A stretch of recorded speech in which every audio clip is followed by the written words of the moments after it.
তো নমস্কার, আশা করি সবাই খুব ভালো আছেন। আজকে যে কথাটা বলবো, ভিডিও টাইটেল তো অনেকেই দেখে ফেলেছো। অনেক ওয়েবসাইটে, অনেক মানুষ, অনেক সোশ্যাল মিডিয়া, অনেক জায়গায় একটা জিনিস খুব প্রচার হচ্ছে।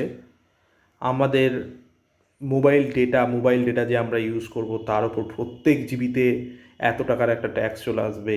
আগে দেখলাম একটা 25 টাকার ট্যাক্স আসবে, এখন শুনছি একটা 2 টাকার ট্যাক্স আসবে, আজকে রাত্রিবেলা দেখলাম একটা 1 টাকার ট্যাক্স আসবে। এর ম্যাটারটা কি? সত্যিই কি কোথাও কি খবর হয়েছে কিছু সেরকম কিছু? এবার ব্যাপার বলি। প্রত্যেক বছর এই মার্চ মাসের ইয়ার এন্ডিংয়ের সময় বা ইয়ার এন্ডিংয়ের পরে আমাদের প্রত্যেক বছর মোবাইলের যে চার্জিং অ্যামাউন্ট, মান্থলি সেটা রয়েছে বা কোনো রয়েছে, এমনি সময়ও হয়, বেশিরভাগ ক্ষেত্রে মার্চ মাসে এটা বেশি দেখা যায়। মার্চ এপ্রিল এই সময়টা হাইক করে। আর হাইকের নিউজ দেওয়ার পর জুন জুলাই থেকে এরকম একটা ফ্ল্যাকচুয়েশন করে বাড়ানো হয়।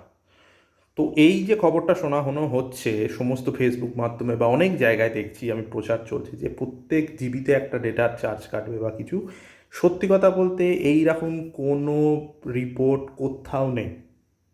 আমরা নর্মাল যে রিচার্জ করছি সেখানে অলরেডি টেলিকম সার্ভিসের জন্য 18% ট্যাক্স আমরা দিচ্ছি, জিএসটি যেটা, জিএসটি আমরা দিচ্ছি। এটা ছাড়া ডিওটি এবং ট্রাইয়ের ওয়েবসাইট থেকে এরকম কোনো নিউজ নেই। ফালতু এই ধরনের খবরগুলোর পেছনে দৌড়বেন না।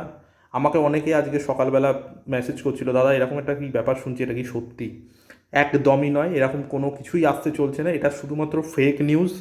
আর এটার পেছনে মানুষ পাগলের মতো দৌড়চ্ছে, সত্যি কী হবে, আমরা রিচার্জ করা বন্ধ করে দেবো, রেখে দেবো, এসব কোনো ব্যাপার না। হ্যাঁ, একটা চার্জ বাড়তে চলেছে, রিচার্জের চার্জ হোক বা কোনো জিএসটি হোক বা কিছু হোক, কিছু একটা চার্জ ইনক্লুড হবে, যেটার জন্য হয়তো সামান্য পরিমাণ আপনার রিচার্জের কস্টিংটা আবার বাড়তে পারে।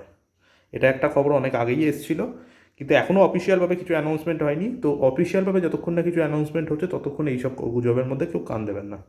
সবাই ভালো থাকবেন। বাই।